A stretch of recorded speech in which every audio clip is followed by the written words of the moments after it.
Hello, everyone, and welcome back to yet another episode of NinjagoCast. We are the masters of Podjitsu. I'm your sensei, LJ. I am Meso. And I'm Haley. And this is the aforementioned NinjagoCast. The dojo is now open, and I am kicking things on OBS. Work, darn you! Work, darn you! Okay, so some things are gonna work. What's wrong with it? Oh, no, everything's fine. Some things are just, like, a little goofy. Okay, there we go. It's all working. Haha. Alright. Haley over here laughing at Shrek jokes in 2019. It's 2019. I wasn't expecting it. Okay. Sure. Anyway, hello everyone. Welcome to NinjagoCast. Hopefully the no-edit version. No edit NinjagoCast. I love it. I'm hoping, because I still gotta deal with the last one that we did. I still gotta go ahead and tackle that and see what needs to be done. But I could just like swear and say 10 curse words during this. Just to make your life harder. Funny how your name would still have an M but be completely different from what it is now, because you'd been renamed it to Mud. Nice. That was good. I like that. It was clever. Hey, thank you. I tried very hard. Anyway, so today we're going to be discussing 3 more episodes of Ninjago. First of all, I'd like everyone to let me know, since we are still trying out this new streaming service. This is a new program we're using. We're using Streamlabs OBS. We switched over from XSplit. So everyone in the YouTube live chat, it would be super awesome if you could give me some feedback. Let me know when things are working and when things aren't. That would be wonderful. I would greatly appreciate that. So, for instance, if you can't hear the other two, that would be a problem. I mean, not to me, but... Yeah. Wow. Anyway. No, are you having? Are the pictures like cycling? They are cycling. That's so cool. Yep, this is my fix for the issue of no GIFs. They are on a slideshow. So, I thought that was a creative solution. It is. Now I have a question. On the program, you pull images like that are saved to your computer, right? Mm-hmm. You preload them in. Yeah. I have to wonder if I could still make the GIFs and just save them to my computer. That's I have totally to wonder possible. if that would work. We should experiment, but this will work great for now. It looks good. Sure, yeah. No, that's totally possible. I would recommend making the GIFs all the same length in that case, because then I could just make a GIF slideshow. So, yeah. First of all, Tommy Anderson, hello. He says, hi, Hey, just Tommy. back from US with massive jet lag. Some of our friends feel that. So I'll be zoning out to this. Be nice. We will do our best. No promises. All right, guys. No, I'm just kidding. Mean. I think I can be nice about these episodes. That's We'll do our all best. I'm gonna be. All right, so because I only have images and it's been a while since I've seen the episode, let's jump into the recap. I don't have the episode names. I don't know what these episodes This are called. episode is called crap. The Explorers Club, I believe. Okay, Yes. all right. So episode 13. Let me see if I can just make these a lot larger. Okay, beautiful. Episode 13. Also, just so people are aware, before you start, this episode of NinjagoCast will be strictly covering the end of the Fire chapter. Yes. So We this is will like the briefly- mid-season finale coverage episode. We will briefly talk about what's to come because of what they say in episode 15, but we will not be discussing 16. Exactly. Take it away, Eld. Okay, episode 13, The Explorers Club. So, episode starts off, we have a little bit of snake interaction. They're still trying to get in. Meanwhile, the ninja are doing their absolute darndest to get the mech working. Let me just go and restart the slideshow. Come on. No. There you go. All right, awesome. So, they're doing their darndest to get the cool mech working. It is such a cool mech. And they are trying desperately to get things started. And eventually, they kind of sort of do. It's kind of cool. So while they're doing all that, the other 3 ninja are going to go get the other forbidden scroll of Spinjitzu. So we cut on over to the Explorers Club, as we are being regaled by... I don't actually know this explorer's name, so I'm going to call him Mr. Mustache. So Mr. Mustache is telling us about his excellent adventures, dodging traps and getting loot. And not escaping from traps, as shown by the porcupine spines in his back. I know they're arrows, but, he's a porcupine now. So the ninja try first to go and get the the scroll by going in through the front door and asking the receptionist, hey, can we just have the scroll? And the guy's like, well, are you guys members? And they're like, no. Door shut on them. So Zane is like, all right, don't worry, guys. I got this. And he camouflages himself as Snake Jaguar. Nope, sorry. No. It's just Clutch Powers. So he goes in, and Clutch Powers is like, hey, I'm here, and I'm a member. And the receptionist is like, sure, buddy. Kicks him out. That didn't work. So they go up to the roof. They go in, and that absolutely fails because they fall through the roof into where the others are chatting. So if they wanted to sneak, it didn't work. So they run. Antics start ensuing. They lock themselves in a room, and there is a mirror. And the mirror is showing them their worst fears, is what we're led to believe. So Lloyd sees himself becoming his father, Nia sees herself becoming boring, and Zane is a bunch of code, aka without humanity. So they go to the next room, and it is a bug room, which is super cool.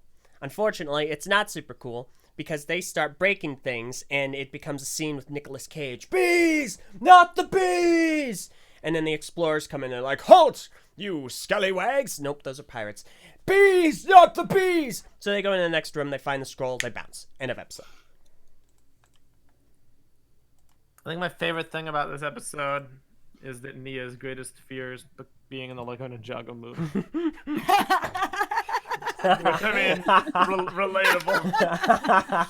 Like, I think it's her same outfit. I think that's what that is. That's exactly what it is. It's her civilian outfit from the It's movie. very She's holding like a close. copy or something. It's really, Yeah, really good. big boring being in the freaking movie is the worst. Dang. I I didn't never even think thought about about it that way.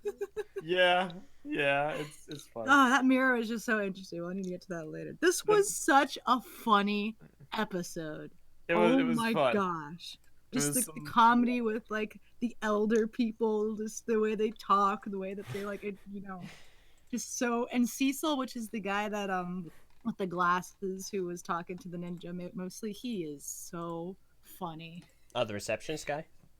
The receptionist guy, yeah, Cecil. Okay. Oh, Voice acting on point this episode, that absolutely. much is for sure. It was a nice bit of levity after like the backstory episode and then the Kai angst session. This episode was some fun intermixed, but still progressing the plot, which I appreciate. Them getting the scroll and bringing back like the relevance of Clutch Powers. His whole shtick is good. It was and we solid. might have some like hinted lore in the future. We're not sure how much of like what they saw in the archives that they could be pulled for future Ninjago stuff, like the thing that sucked air and sucked papers into it, and the mirror, of course, just stuff that were hinted at for being maybe important in the future. So The mirror was the most interesting thing. yes, Like in this whole episode from like a character I standpoint. am so upset that it was just half the team because I want to see what the other three's mirror stuff would be too. So That would be interesting. I don't know what it would be. Like, I don't know. yeah, I mean, I guess Kai is currently going through his worst nightmare at the moment. He's on his worst fear. He doesn't have his Kai would powers. see himself exactly as he is. exactly. Yeah. Would That- Cole? Oh, that would be. I think Cole probably wouldn't have a reflection just to like Again? kind of poke that one again. He Okay. just wouldn't have a reflection because that's probably been bugging him since that day in no, the tomb. I'm I don't know about Jay. Lonely. Yeah, it would Nia just be wouldn't him be too. there. Yeah, Worst. Nia would have no Nia.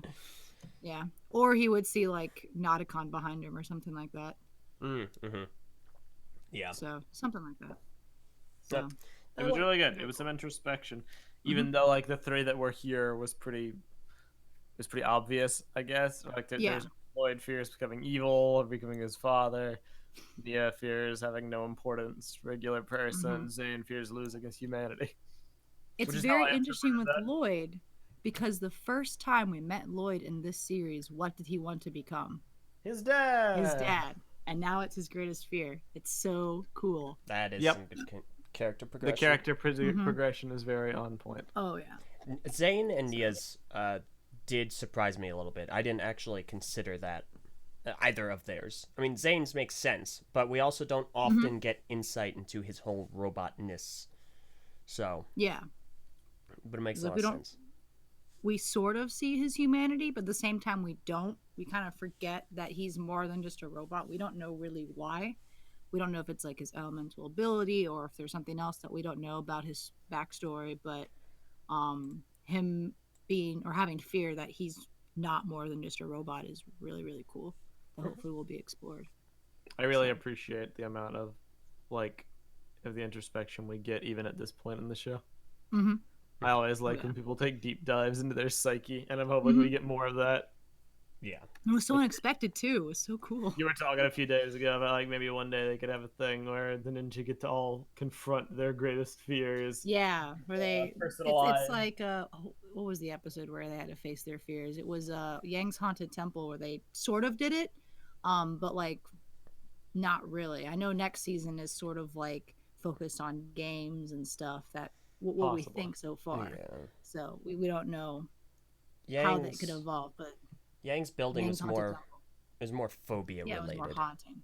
Yeah, phobia stuff. So their actual fears could be really could be used in the future, especially since we've been hinted at these three. They might continue. Fingers crossed. So Totally true. Aside from that, the dialogue was just really snappy and well written, as has been the case for most of this season. visual comedy, of course, was back on point. I think my favorite part was when they fell down the chute and then they're all just sitting there and Lloyd is just like, we're cleaning with his hand up, and then he just catches his sword perfectly.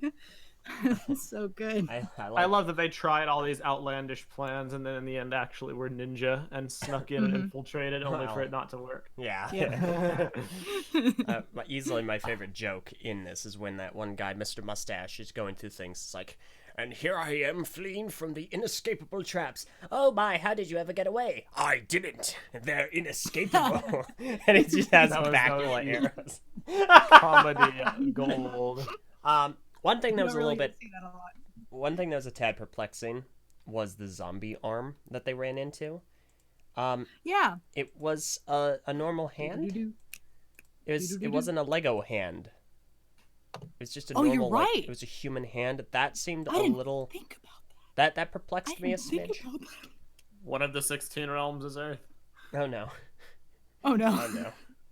One of the 16 realms is the Addams Family. Don't open up that can of worms, Messer. Not now. I'm just saying, humans and Ninjago. Let's go. Oh boy. It's like they do a Ninjago live action episode where they go to Earth and they're just wearing like the Halloween costume. For like an episode. That would be like a horror movie because they're just so horrific. They look down at their hands. These grown teenagers with the tiny little masks on. Yes. Wow, our hands, they're totally different. I love it. Okay, that what actually are these might be appendages kind of on my hands? What are these appendages on our feet? Okay, yeah, Perfect. no, I can kind of see that. Overall, I enjoyed the episode. However, I will admit, I actually fell asleep during it. Now, that wasn't because it bored me. Like last time we did a NinjagoCast, it wasn't because it bored me.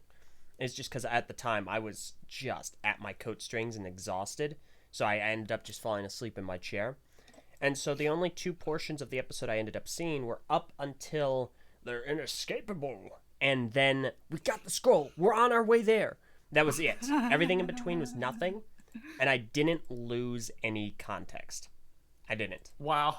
So, if I did have to peg an issue here, it would be the fact that nothing story altering happens that you cannot already assume.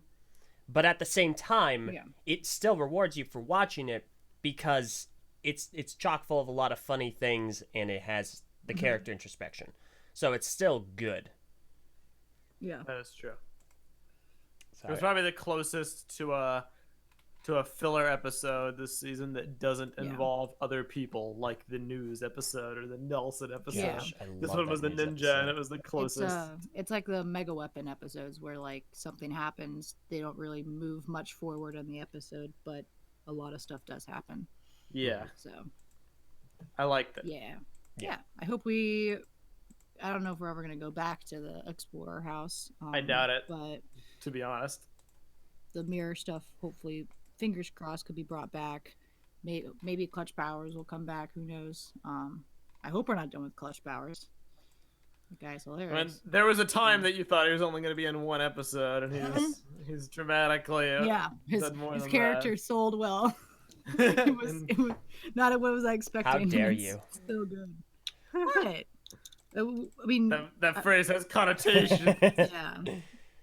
So I was imagining Clutch to be, the high-end noble explorer, and I was like, well, we already got 6 of those. I'm so glad I didn't go that route. So, Clutch is great, and he's awesome. At the same time, I can't help but be reminded of like Ronin Light whenever I see him.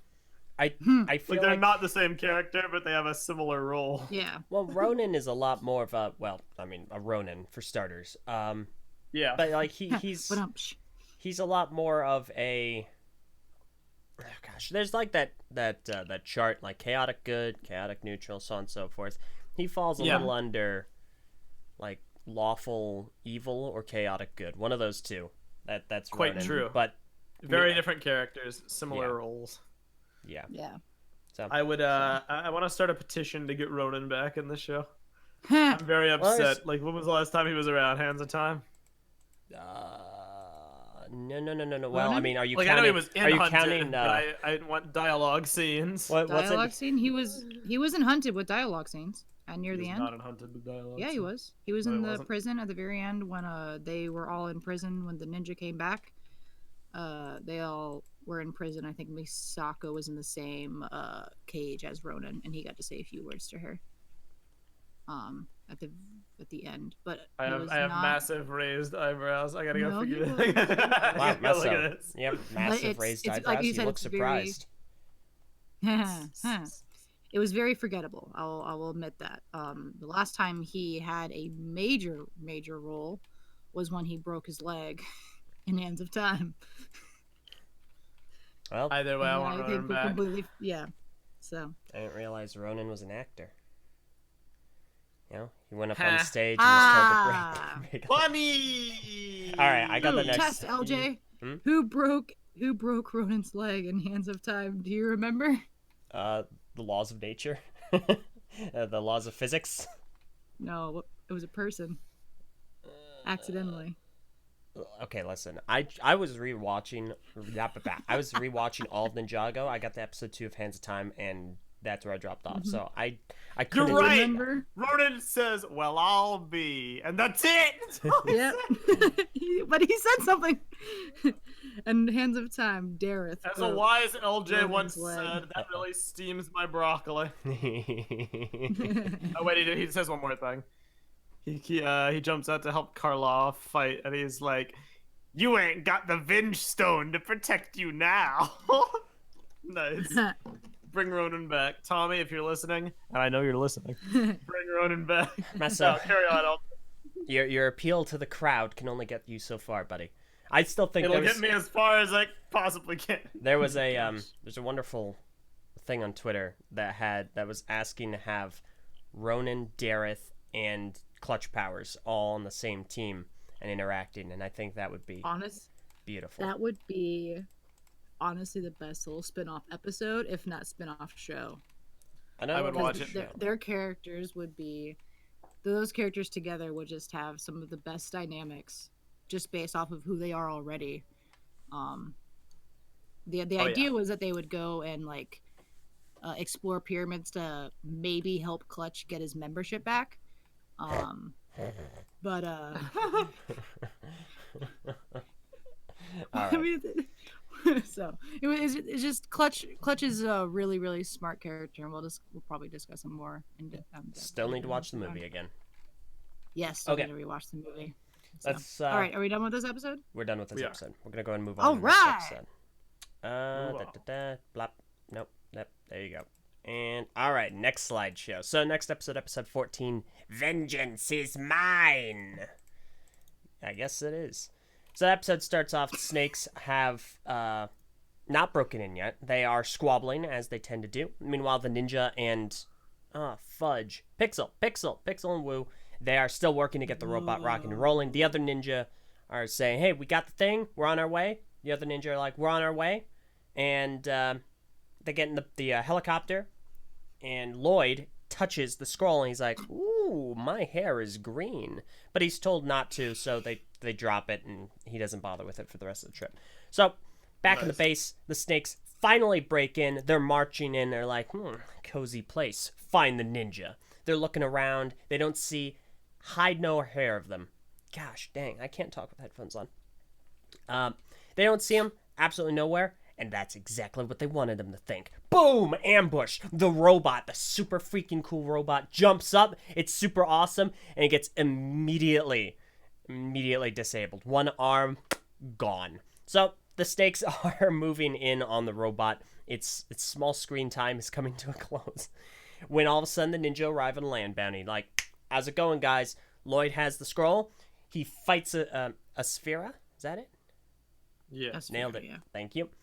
He fights a Sphera. A Sphera is obviously a much more, well, maybe not much more, but she's an experienced fighter, and so the scroll is being handed to each and every ninja. They all get their moment. We gotta sell them sets, so they all get the cool hair and validate the minifigures. And then it finally ends up in the hands of Zane, who gets it, and he's like, oh boy, power!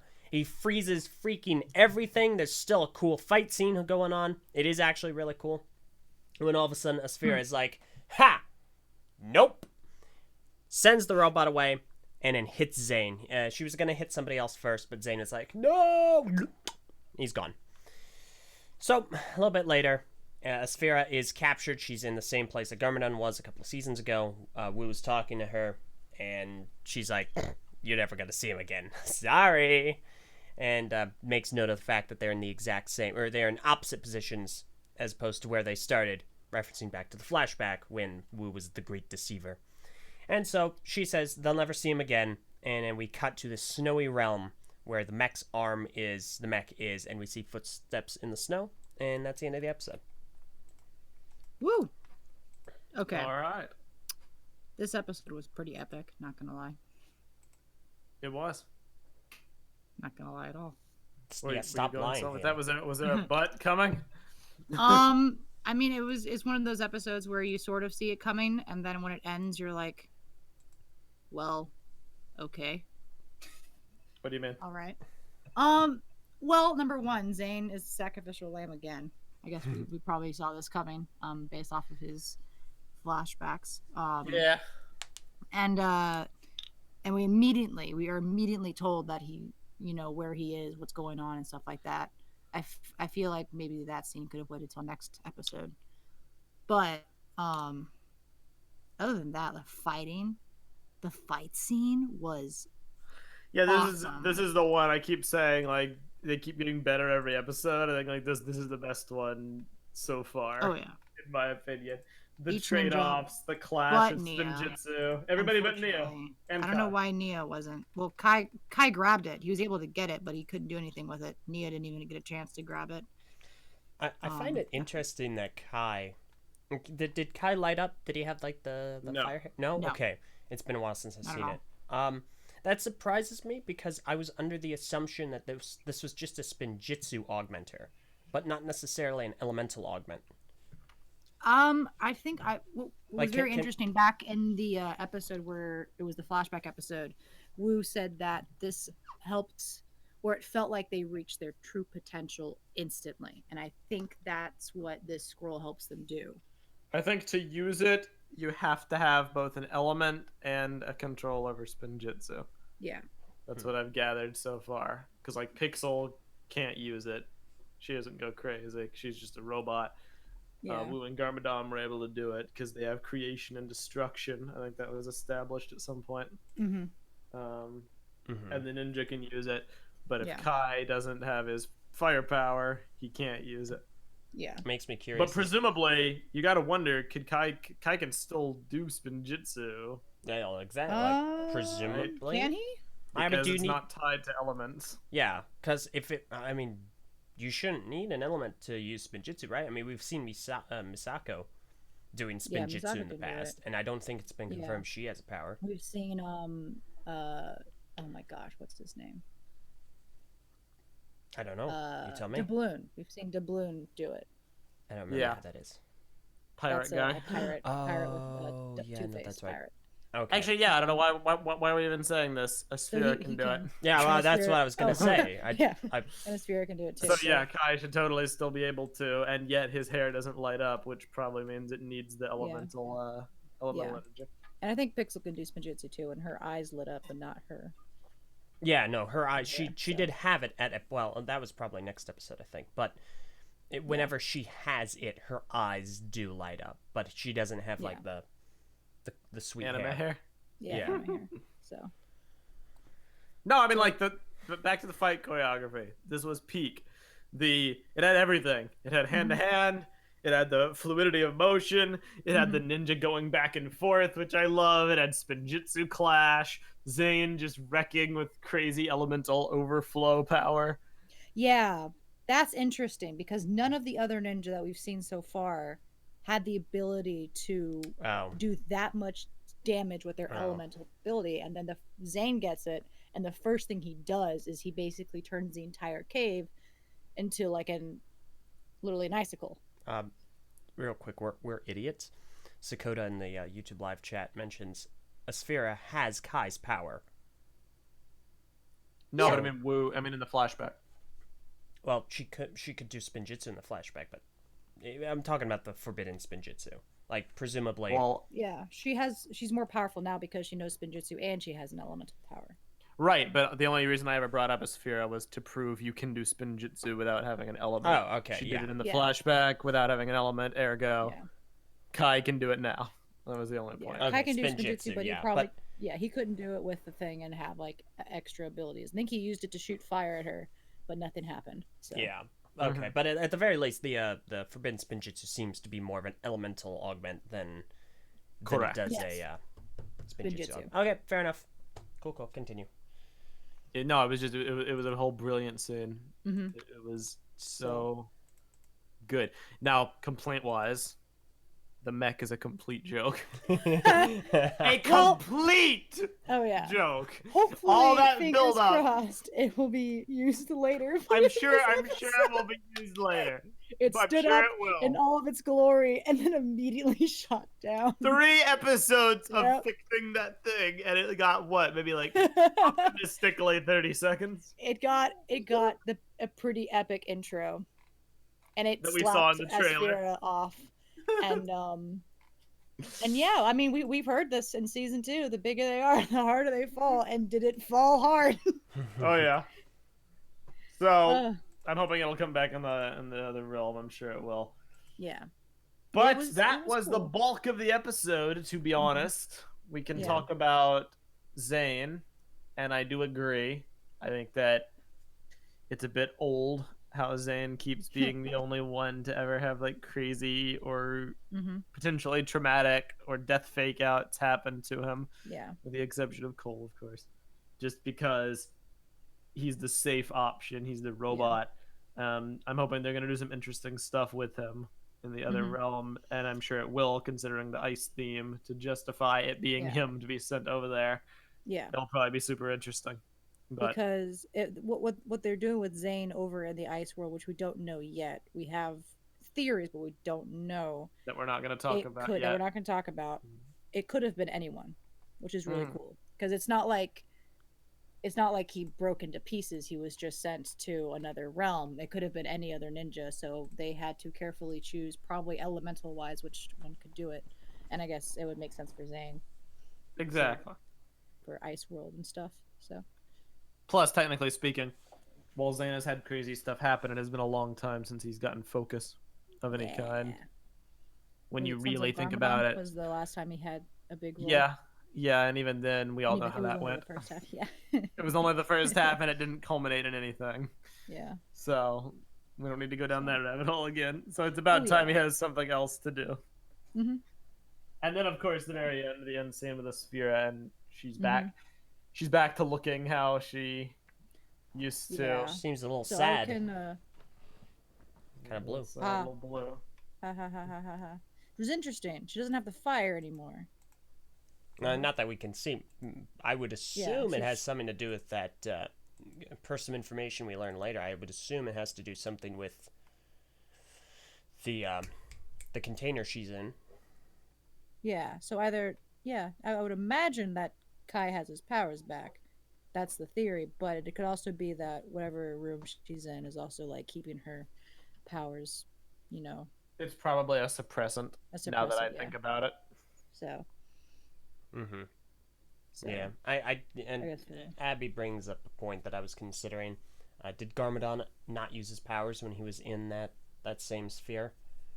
And I don't know. I He don't did remember. not. He did not have powers. I think he lost his powers after Lloyd took it back from him, and then he got his powers again in March the Oni when he started fighting the ninja because the fight fuels him. Whatever. So. Yeah, nah.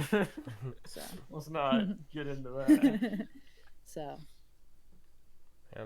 Overall, Either way, it was good. yeah, no, it was a good episode. I really did enjoy the fighting. The fighting was al dente, cooked to perfection. But yeah, no, Zane doing his whole death thingamabob. I mean, I can't help but every single time something happens to him, and where he sacrifices himself for the greater good, then I'm always reminded of Motoro from Bionicle. It's like every single time, every single time. Yep, those ice guys. Those Ice guys. Nice guys do the good work. Yeah, Yeah, they do. They do hard work. Lego's Oh, really. another. Oh, go ahead. There was another big thing about his sacrifice is he took the scroll of forbidden spinjitzu with him. Yeah, so there's only one now that they have. There's only one now, yeah, and that's the one. We'll find out what happens to it next season, or not next season, next season, next episode. Yeah. So, but that's he took it with him. I feel like that's not gonna be good. We'll see. Probably not. For a lot of different reasons. We'll see. All Yeah, right, that's the let's talk about episode. the last Okay, I need to make my dumb pun. Lego is giving the ice guys the cold shoulder. All right, we're moving on. Brilliant. Thank you for letting me do What's the that. next episode name called? Oh my gosh, hang on. Hang on. Next episode 15, A Cold Goodbye. XD. All right, so episode starts off. We have Pixel sleeping. Rockabye Pixel. She has a nightmare, and it involves Zane. So she wakes up. It's pretty bad. She confers with some of the other ninja, and Lloyd goes to Wu and is like, "Hey, let's do something. Don't you agree?" And Wu's like, "No, you can't go. It must be me." So the other ninja go, "But can it be us?" Wu's like, "No." And so Lloyd asks, "Well, can't you meditate on it?" And Wu's like, "Yes." So while he's meditating, the other ninja are like, "Okay, here's what we gotta do." He's got some traveler's tea, and he's got some, I think, other stuff. But let's get the traveler's tea, and then we could just bounce. We'll just go there, and then we'll use traveler's tea, and we'll get back. So the majority of the episode are their antics trying to get the traveler's tea. Eventually, they do. It is quite humorous. And they get it. They get ready to go. And then, whoopsie daisy, it's Wu, and he's got the staff for Forbidden Spinjitzu. And so, they fight him. This is quite a nice juxtaposition and parallel from one of the first few episodes where they fight him and get their butts whooped. Because they whoop his butt. And they tie him up and make him quiet. And they're like, "All right, listen, here's what we're going to do. We're going to go. We're going to go get Zane. We're going to be right back. Thanks for things." Yelling at us, I guess. So they take the scroll. They use the Traveler's Tea. Pixel sends them off. And after they leave, Wu goes to Pixel. "Okay, you don't understand. The Traveler's Tea, this is a one-way trip. They're not going to get back." And that's the end of the episode. I think you missed a piece of detail, LJ. I can't remember if you mentioned it or not. Why or what Wu's motivation was this episode.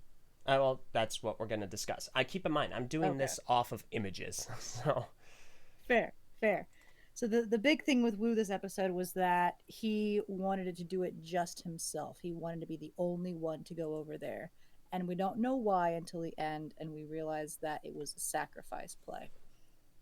Mm-hmm. Yeah, essentially. Which is really sad when you realize that all the ninja went, and so we get the angst. We get stakes for the first time, I think, this season, where it's like, whoa, okay, it's getting serious now. Steak. It's a bizarre thing because on the one hand, I approve of it because it shows Wu's willingness to take one for the team. Mm-hmm. On the other hand, it still feels like the guilt is very out of proportion. But on the other hand, if there really is no other way, then I guess it does make Yeah. sense in universe. Mm-hmm. If it had to be anybody, Well, it should the, be Wu. the thing that One for the- confuses me, and I'm sure this will get explained. So right now, it's just something that confuses me, is how. So Wu wanted to go over by himself, knowing he wouldn't be able to get back. Why? And so he wants to go over there, find Zane, and then bring him back. No, send Zane back. Well, yeah, same deal. But Yeah. how again? I don't recall. With the staff of forbidden spinjitzu that Zane took with him. Oh. And then he'll just So stay I'm there. guessing that's how their ninja might get back. But the only problem is someone will have to stay behind, or they have to give it to someone else to do it for them. Mm-hmm. And then Which I'm there's- sure they can do. Yeah. But the issue is getting Zane back. So we'll get into that next NinjagoCast once we watch those episodes. Nice chapter. Because there's still 15 episodes left, so there's Oh gonna my be gosh, boy. are something there? going on. Yes. Yeah. Jeez. Remember, this is We a only 30 halfway episode done. season. I forgot. This, Gosh. this is dang. just the end of the first chapter. So I love this. I hope this is the norm for Ninjago going forward. This feels very very comprehensive. mm-hmm. It's great. It was a strange episode because there was weird and there was good. It's like the whole scene of them trying to steal the traveler's tea was funny and very creative, but it also like they weren't that stealthy. There were multiple times that they made noise, and Wu should have very easily noticed unless he was playing along, which I don't think he was doing because of how serious the situation is. Mhm. He was like actually just contemplating, even though he'd already made up his mind, and then he didn't just say, Why? what the truth was when they were slowly tying him up with rope. Yeah. He also just stood still while they were slowly tying him up with the rope and didn't do anything after Yeah. they knocked the scroll away from his head. He just looked from like left to right as they moved the ropes together. Yeah. It was a little bit weird. However, the fight was very good and intense, and I'm a sucker for parallelism. So, like Oh, yeah. LJ pointed out, the fact that it mirrors episode 1 automatically puts it in my good Oh books. yeah. The fact that they were able to beat Master Wu when he was like enraged, holding on to the scrolls forbidden spinjitzu is pretty Exactly. impressive for the ninja. So. Yep. So A+ in that regard. Oh I yeah. love it.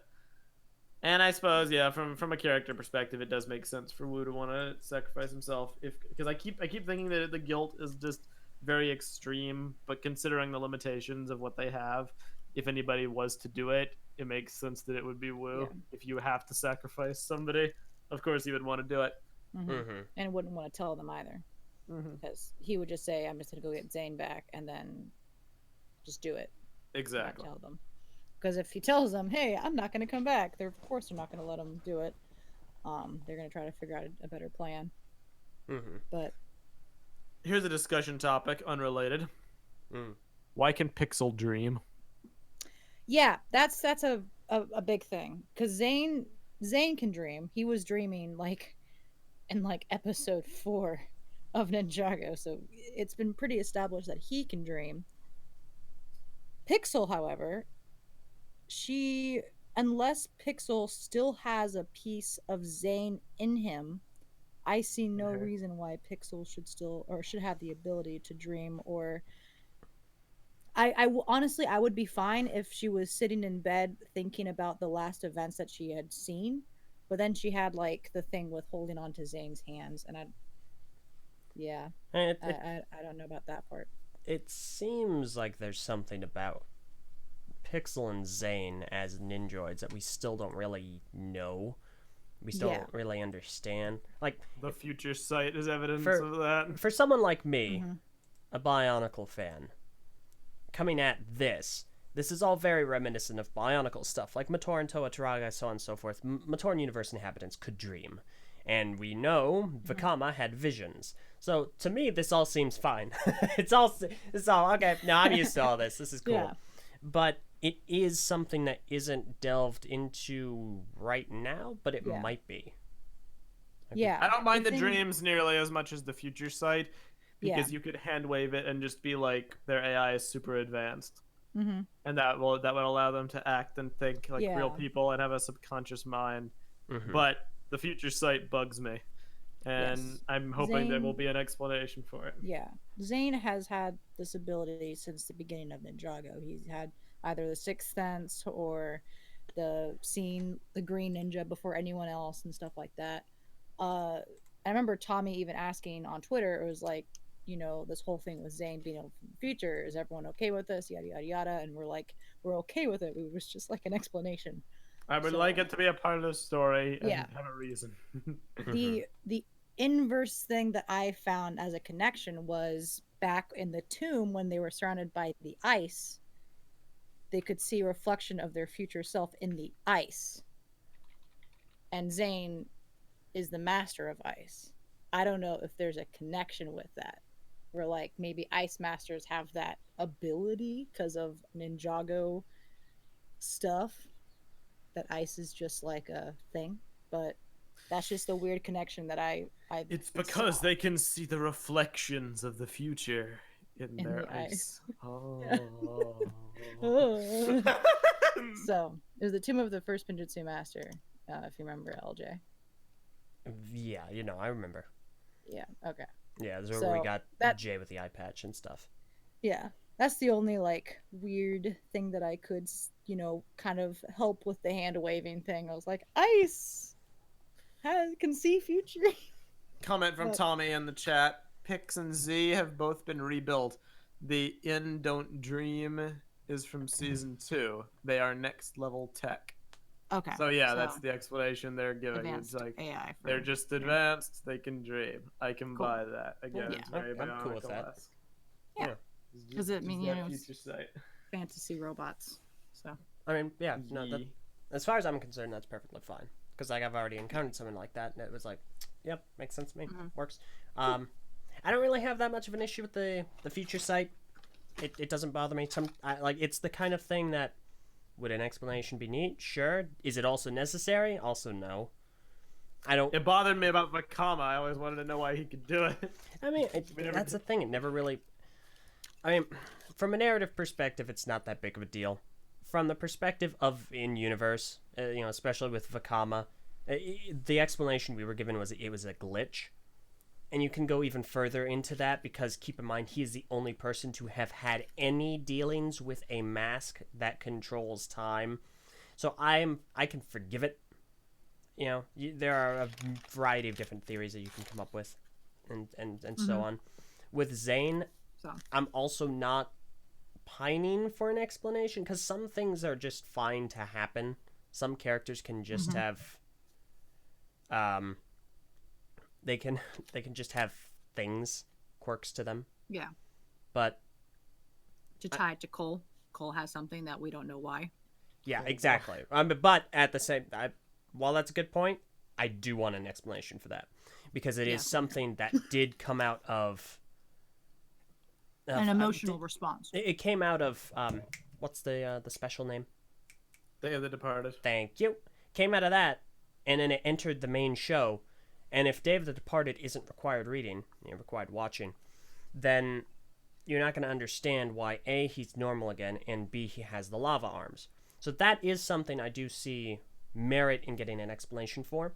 But when it comes to Zane, this has been pre-established. This has been a thing since Word Go. I can forgive it on the basis that it's not something out of left field, I suppose. Fair enough. Yeah. I mean, there's a lot of mystery to Zane. Like, a lot. So, Yeah. but... There's a lot of mystery to his background and stuff like that. So. All right. Fair enough. So yeah. What I think would benefit us now Hmm. is taking a look back at the fire chapter in general. Oh, yeah, that's a great idea. How did it go? How do we like it? Personally, here's what I have to say about it. Comprehensively, did it have dramatic storytelling like Sons of Garmadon? Not really. Was it peak show, comedy and fight choreography and animation in general? Yes. And was it the most creative arc in terms of structure? Also, yes. The frequency of one-off episodes, world building, unique directions, character focus, and the flashbacks thrown in there too, plus the Mm-hmm. runtime change, all make it feel like it was the equivalent of about like 7 or 8 episodes of normal runtime. It felt way longer in a good way. It felt like a lot more was Yeah. crammed in there simply because it wasn't the same thing every episode. Oh, the ninja need to go beat the villain to an artifact, and then another one, and then another one, and then another one. They did that like once. One episode was the scroll. The rest was intermixed. As Sphera beat them, cool. And then the formula broke. Episodes like Lil Nelson and the News Crew broke the formula. Clutch Powers broke the formula. Um, all in all, I'm very satisfied. I think it worked very well as a reboot in a sense that it wasn't.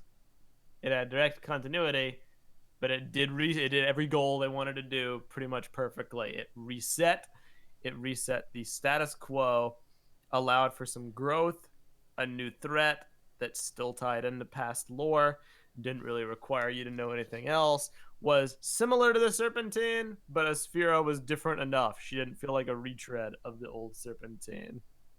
Pretty much at all. Yeah. I'm very happy. If anything, my only complaint would be, like we were saying, from coming off of the trilogy, the Oni trilogy, where things got really dark. There wasn't really a lot of that here. It was a very lighthearted 15 episodes.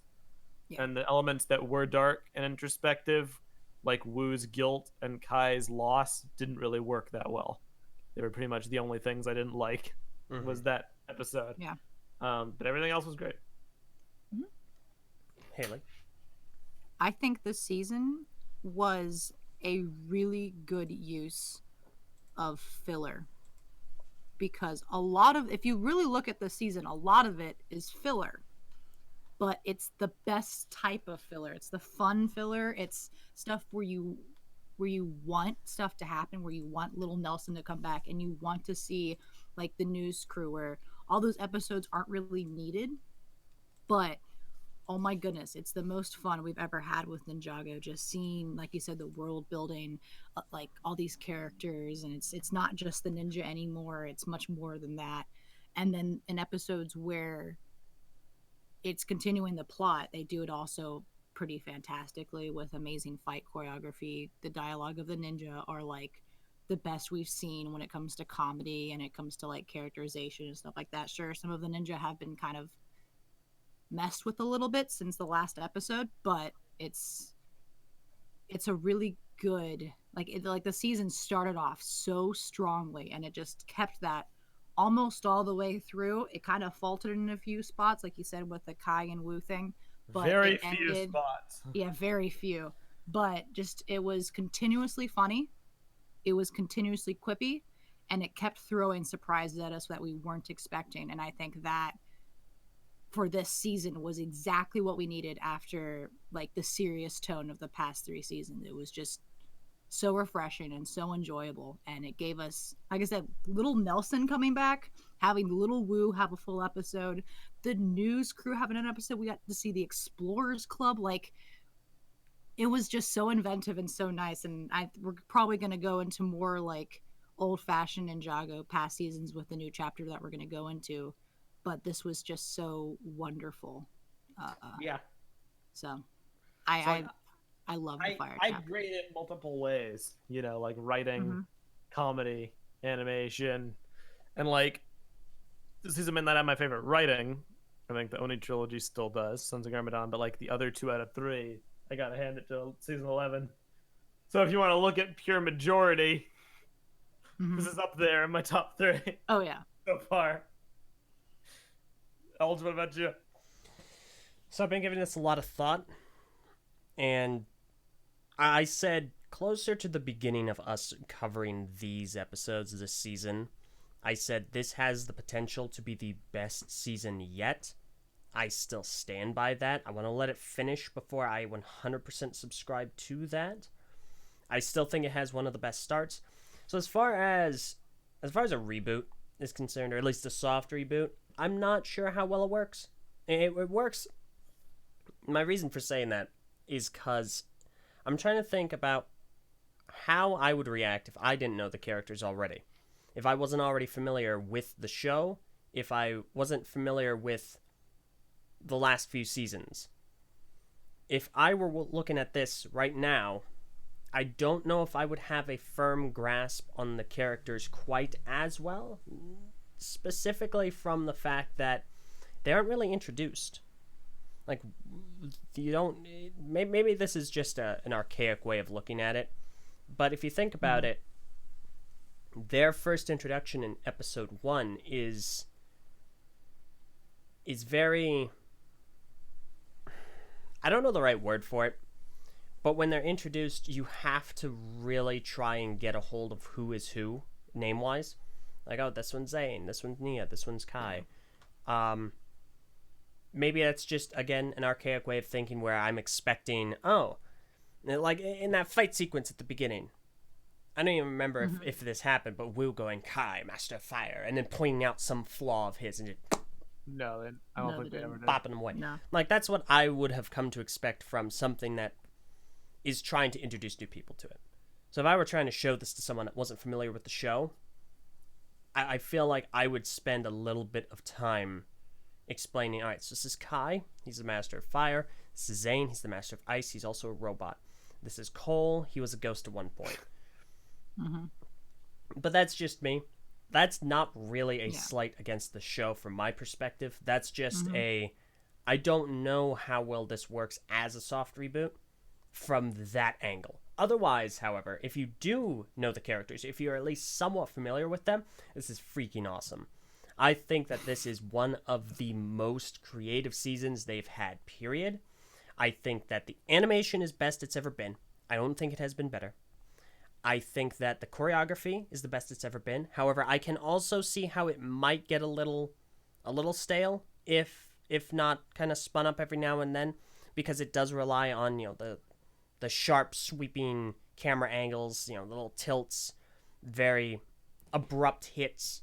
It does have a bit of a formula to it, but I also love it. I think that it's excellent. It really puts you in the fight. You really feel those impacts, those blows.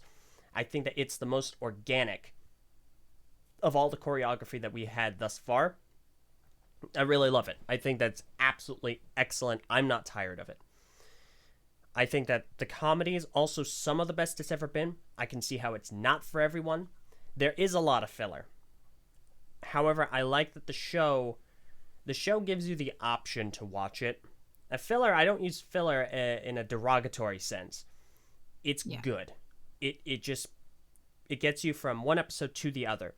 And I think that some of the filler episodes this season have been some of my favorites. Holy crud.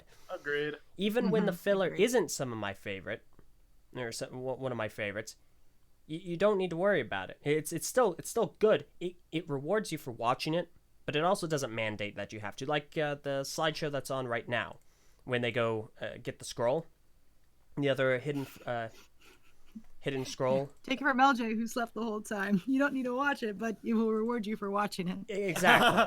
Like, I do feel like it was worth my time to watch it, even though I hadn't to begin with. I still could follow the story fine. And then when I went back to watch, it's like, oh, that's really cool. I like where they're going with that. So I'm glad that is an option. But again, some of the filler episodes are some of my favorites of this season, specifically the news one, where you have all these citizens. You really get a feeling for the citizens of Ninjago. It's like, here's a sunscreen commercial. Here is a Dareth commercial trying to sell his Cyclondo karaoke bar. It's, I know that's not what it was, but still. My favorite part of that episode is that they were all filmed live. That's what makes me so happy. That is freaking hilarious. Oh, yeah. Gosh, that just opens up so many fun discussion points.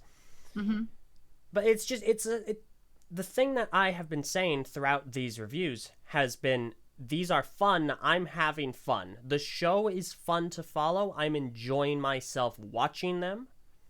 and I'm enjoying talking about how much I am enjoying watching them. They've also fixed things that I've had ire with in the past, like the ninja using their elements to solve their problems. Yes. I- Amen. I'm so happy that that is a thing. They're using their elements in situations which make sense to use their elements, and I'm so gosh dang happy about that. I'm so glad I think they I did can that. comfortably say that the ninja have gotten smarter. Yes, Yeah, absolutely. That's fair to say. I like that a lot. There are obviously some things that, like Messer said, don't really work. I do feel like Wu has changed a little bit in an unusual way. He's a lot more. He's rougher around the edges. He's not as happy-go-lucky. He doesn't seem as patient anymore.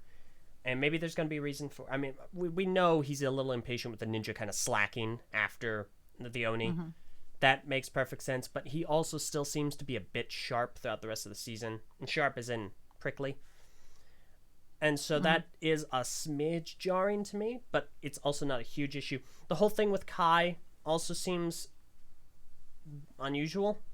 I'm not exactly sure why he was chosen necessarily, but it also seems like a lot of the build-up for any potential character development was resolved very, very fast in both instances. When he lost his powers, the kid came in the same episode, and he was back with the crew that episode. The thing with Wu, he had his issues with Wu throughout the majority of the episode, and then they were generally resolved by the end of the episode. It just seems like That's a runtime thing. Yeah. That's more along the lines of what I was fearing about this season back from when it was announced. I'm very glad it's been only affected in like 2 instances. The runtime and serialized nature forcing conflict to be wrapped up before it's naturally ready to be. It's very episodic, where like a plot point is introduced and, fixed by the end of a certain episode, which they used to do in old Ninjago episodes, but they had more time to flush it out. Sometimes they didn't solve it, sometimes they did. But with this, it's like Asphira is attacking, she enters and she's attacking the base. They stop her in the same episode. Or they're in the pyramid, they go in the pyramid and Asphira escapes in the same episode, and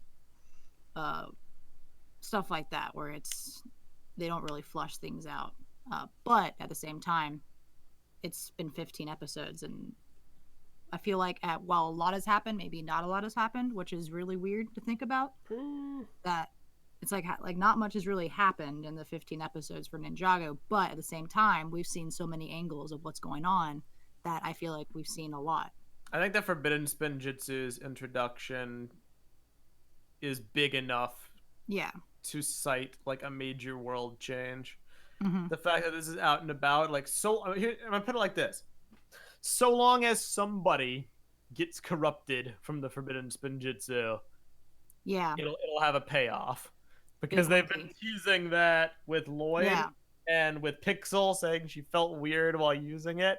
Like, so long as somebody gets corrupted from it to pay that off, then that will constitute a big like shake up, and we can have the Fire chapter to cite for doing that.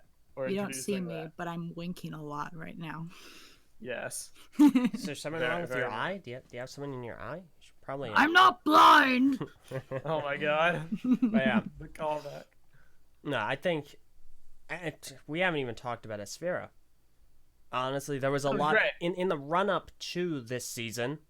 There was a lot of worry and a lot of concern about whether or not she would be a good villain, because most of the trailers and the commercials are like, I want my revenge! Revenge! Give me revenge!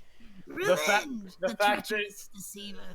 fact that she was a better villain than Omega is like a bit of a head scratcher moment.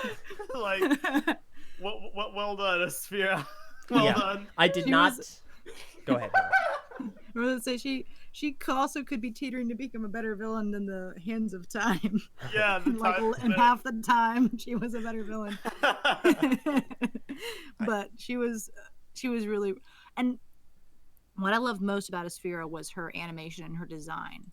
Like, I loved it most of all was that we've seen enough Serpentine. We've seen different designs for Serpentine, but there was something about how they animated her that made her more menacing, more lovable, and more like alive than the others. Like the way that she positioned herself before fighting, which I've mentioned before, her eyes and everything, and like her tail, the fire that's coming off of her. She was just so alive compared to the other Serpentine that we've seen, which I really like. She's very animated, and literally and figuratively. No, I did not. When we heard that the Serpentine were coming back, I think many of us collectively went, oh, come Someone go get scales. And they did. But, so while I did not think they were able to, I think that they have successfully made the Serpentine feel fresh. Like, they still feel interesting, and I'm so happy about that. We don't need... Yeah. I don't feel like this is a tired concept right now. Maybe after this, possibly. But the way that they're handling the Serpentine, I feel, has been really, really good. Asphira is a really, really cool villain, I think. Mm-hmm. So, yeah. And I hope we're not done with her. Mm-hmm. I'm sure she'll show up again. Oh, yeah. And I think, going back to like the one thing you were mentioning, Elge, about the introduction and the soft reboot nature. I've been thinking about that, and I hadn't considered to judge it from that side of things. And you're right in that they didn't really introduce the characters in that manner or set them up. I'm not really sure what angle to even approach, like criticizing or discussing that, because it could be a myriad of things. Like maybe they didn't bother to do it because it's not as big of a soft reboot as we've been led to believe. Because it really wasn't. Like if we hadn't been told before this season that it was a soft reboot, or at least that press release giving that vibe, I wouldn't have even like thought anything of it. Yeah. Like it seems like a regular Ninjago season, and they don't do that in any of the other seasons. Alternatively, it could be a runtime issue. They didn't really have the time to introduce all the ninja in that way. But alternatively, it could just be having too many characters. Kind of a way, which I personally think is still the critique I would lean towards, like we have been in the last few seasons. There's too many characters to properly like explain to new audiences, because we have all 6 of the ninja plus Wu plus Pixel. Well, this is like a first episode issue, because in the first episode all you need to do is introduce the 6 ninja. Now this is kind of a double-edged criticism, because on the one hand I'm actually pretty happy that they didn't go that route, because it's just exposition dialogue. It's like telling you something you already know. Like I talked for me, it wouldn't have made it any better. Yeah, exactly. Like I talked to Greg Farshty about this, like last weekend, and he was saying that he was giving a recommendation on how to do world building, and so what he was recommending is whenever you're trying to build your world, have the characters in the world talk about information naturally, slip it into their dialogue naturally in a way that they're not explaining it to someone, they're just talking about it. It comes up in conversation because they know it already, and you learn it through them casually talking about it. I'm not doing that explanation justice. Better to listen to his words rather than mine. It's like you want to try to trick your viewers or your readers into, like, you don't realize they just gave you information in the world until you're like, wait a second, I didn't know that. You just want to like casually slip it in there without them It's knowing. like the example I used with him was instead of going, so I live in Idaho. Idaho is the 14th largest state in the United States, and also we produce 1/3 of the potatoes in the entirety of the U.S. The capital of Idaho is Boise, and we are also known as the Gem State. Also, Idaho's slogan is Esto Perpetua, which means let it be eternal. Okay. Brilliant. That's just a lot of information. What is this, NinjagoCast now? That's a great idea. Oh no. But obviously that's just a bunch of exposition that gives you the info, but now you have to mentally sift through it.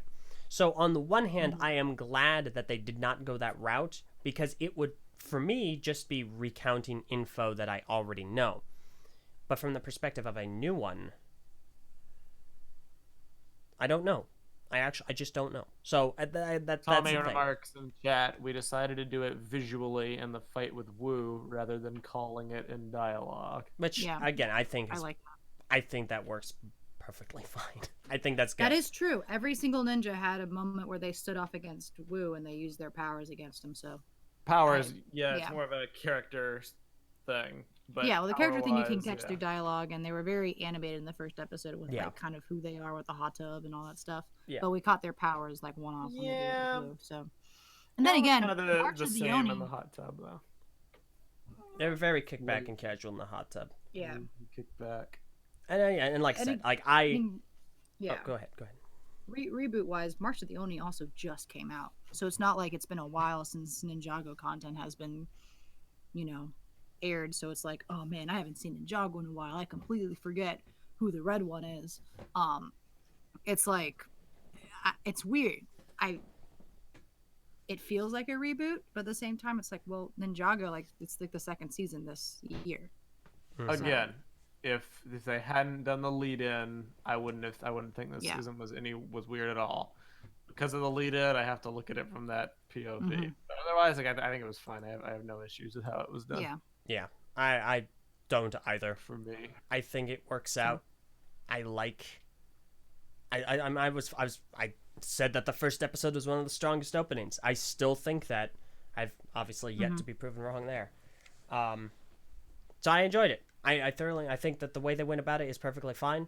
Again, the only reason I even bring that up is because I don't know how someone who isn't familiar with the show would respond to the show, being introduced to it for the first time. As soon as I find someone to introduce it to, I will report back.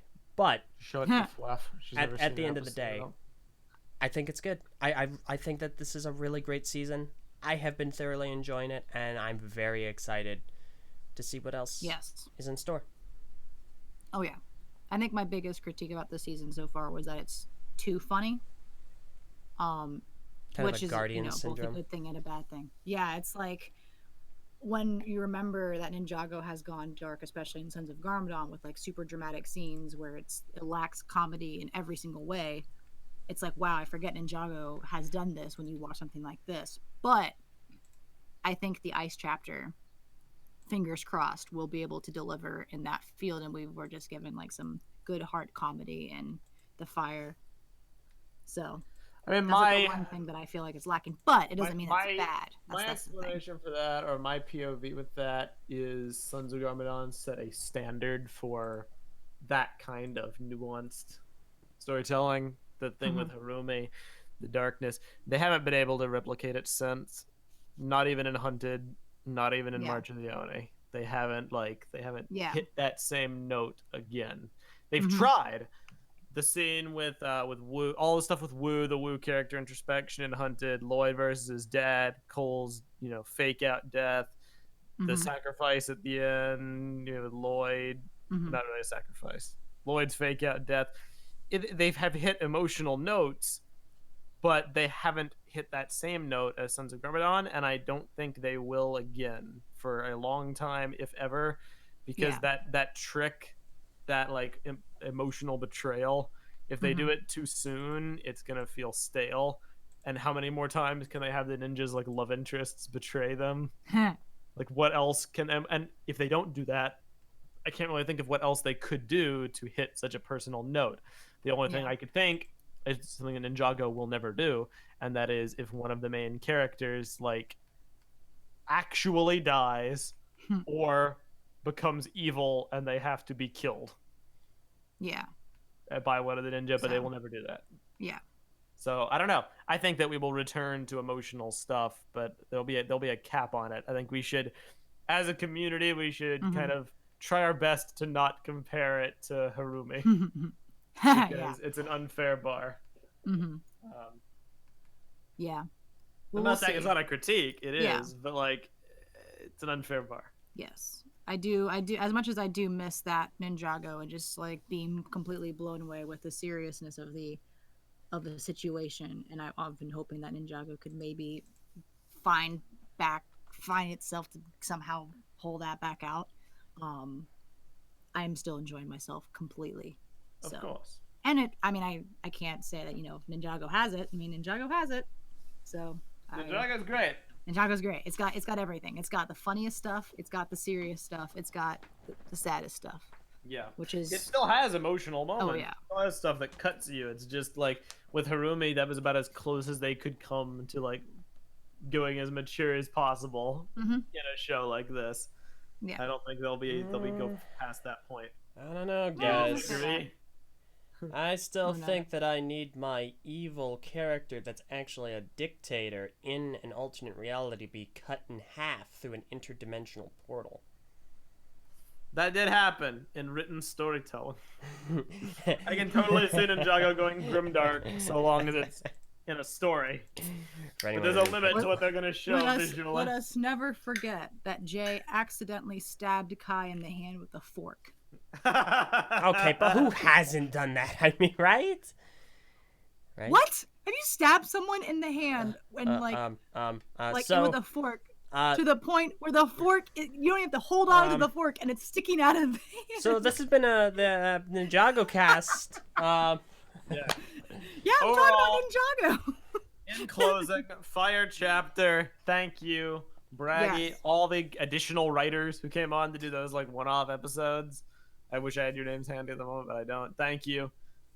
You elevated what was a beguiled and criticized season pre-release to be one of the best. I don't know where it ranks yet because it's not over, but it's currently somewhere in my top 5, which is commendable. So bravo to all of you. Agreed. Yeah. Yes. No, Totally. that's it. Applause. All I gotta say. Well done. Now, if the second half is better, no, I'm kidding. I will rip it. I will rip it to shreds. I'm dying on the vine for something to critique. Oh my gosh. Yeah, that's I know. actually Well, Give me. that's something They've we've set been. up this world, so we haven't even talked about NetherRealm, but we can Never probably say Realm? that for next. Yeah, well, we can't NetherRealm. talk about it yet. So. Yeah. We Yeah. know a little bit about it, but we're gonna hold off on that until we are actually there. Yeah. Yee. So next episode in NinjagoCast is probably going to be whenever those episodes are out and we've seen them. We try our darndest at this stage to wait until the episodes are legally Live, yes. live and Yes. out For in a those way who that we are can wondering where the heck they are, Cartoon Network has not aired Ninjago episodes for a while. They are starting this week, view them. Okay. this Saturday, 12:30. I do not know which episodes they are because they didn't say which episodes they are, but they are coming back on Cartoon Network. 2 episodes, 12:30. Okay. So they're back. There we go. So definitely go check those out. Again, we are. If it were up to me entirely, which it should be, I would not do NinjagoCast at all until episodes are out on Cartoon Network. If not the app, then at least the actual cable I station. mean, I agree. That's why we I held agree. off before. Yeah. Yeah. So- I believe Sometimes- all of the Fire Chapter has been out in Cartoon Network. Or Yeah. Cartoon Network has aired all of the Fire Chapters, so. Sometimes we haven't in the past, but going forward, that's definitely the prerogative. Excuse me. So Yeah. I would highly encourage anyone that wants to continue watching Ninjago to watch it on TV, because otherwise they won't do it. Because viewership Yes, is and it's very, beautiful. very important.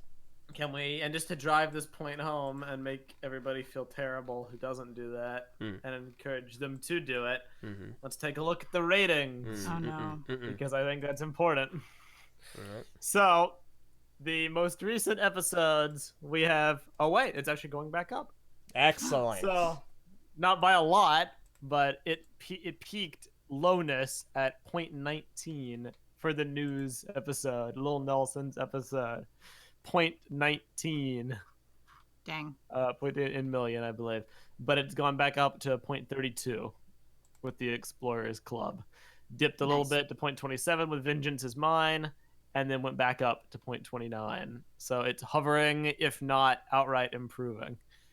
Why? Yeah. I don't know, but yes, Keep watching Todos Keep it Los up. Personas. Let's keep it up. please. The fact that the Nelson episode was so low is an abomination, and we should all strive to not let that happen again. Gosh, it was such a Yes. good episode too. 12:30 Eastern Time on Cartoon Network. Alright. Yes. Excellent. Okay, Yay. that's gonna do it. We don't know when we're gonna be back for NinjagoCast, but we will try and keep you apprised. We don't do a very good job of keeping the public apprised. Usually the patron chat is informed, but we suck when it comes to social media. So Essentially. we will do our best. I figure it's a safe bet that we'll be back with NinjagoCast after the 7th of September, because by then, if 2 episodes air this weekend and 2 air next weekend, We have That Yeah, should be talk enough. should about. be good. Yeah, Yeah, that should be good enough. we'll do our best. especially with talking about a new realm of the 16. Exactly. So, Okay, well, that's going to do it. Thank you all so very much for listening, be it the live or recorded version. Hopefully you enjoyed, and let us know what you think, and join in the discussion and conversation in the comments. That has been it for today. The dojo is closing. Thank you so very much for listening. We are the Masters of Podjitsu. I'm your sensei, LJ. I am Meso, and this is the least I ever complained about anyway. and I'm Haley, and I'm just happy to be here. We will see you all another time when the dojo opens, because right now it's closing. You don't have to go home, but you can't stay here. Once again, thank you all so very much. This has been NinjagoCast. We are the Masters of Podjitsu. The dojo is now closed. Have a great day. What do you think will happen if one of us gets the scroll? Will we have Podjitsu powers? Don't remind me of my nightmares, Haley.